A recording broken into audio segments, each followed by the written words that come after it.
কাজ হবে কি, এটা হচ্ছে ডোমেইন, তাই না? আর হোস্টিং গেল কোথায়? এটা হচ্ছে হোস্টিং। আমরা হোস্টিং এ প্রথমে ডোমেইনটাকে অ্যাড করে দিই।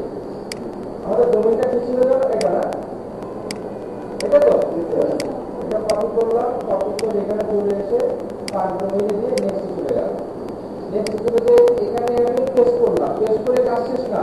এখানে সে আমার বলছে কি এই ডিএনএস নেমটি তো তুমি ওই জায়গায় দিয়ে দাও। তাহলে আমি কি করবো? কাস্টমস ডিএনএস এটা সিলেক্ট করে আমি এখানে ওটা দিয়ে দিব।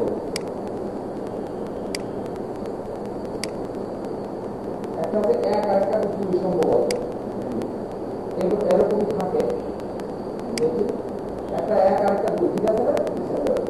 এটা আমি পার্ট অ্যাড করলাম, আর এখানে দিয়ে আমি নেম সার্ভার চেঞ্জ করে দিলাম। তার মানে কি একজন আরেকজনের সাথে পরিচয় করে দিলাম। আমি কি বুঝতে পারছেন ব্যাপারটা? আচ্ছা, এটা রেকর্ডেড থাকলো, এটা রেকর্ডেড থাকলো। আচ্ছা, part wait for name server, name server load করছে। এটা আমি ক্লিক করব। এটা জেনারেলি 24 ঘন্টা সময় লেগে যায়। এটা জেনারেলি সময় লাগে 24 ঘন্টা। হ্যাঁ, 2-3 ঘন্টা মতো হয়ে যায়। যে না, সরি, ম্যাক্সিমাম সময়টা 24 ঘন্টা, কিন্তু জেনারেলি 5 মিনিটের মতো হয়ে যায়। সরি, একটা জিনিস আমরা নোট ডাউন করে নিই।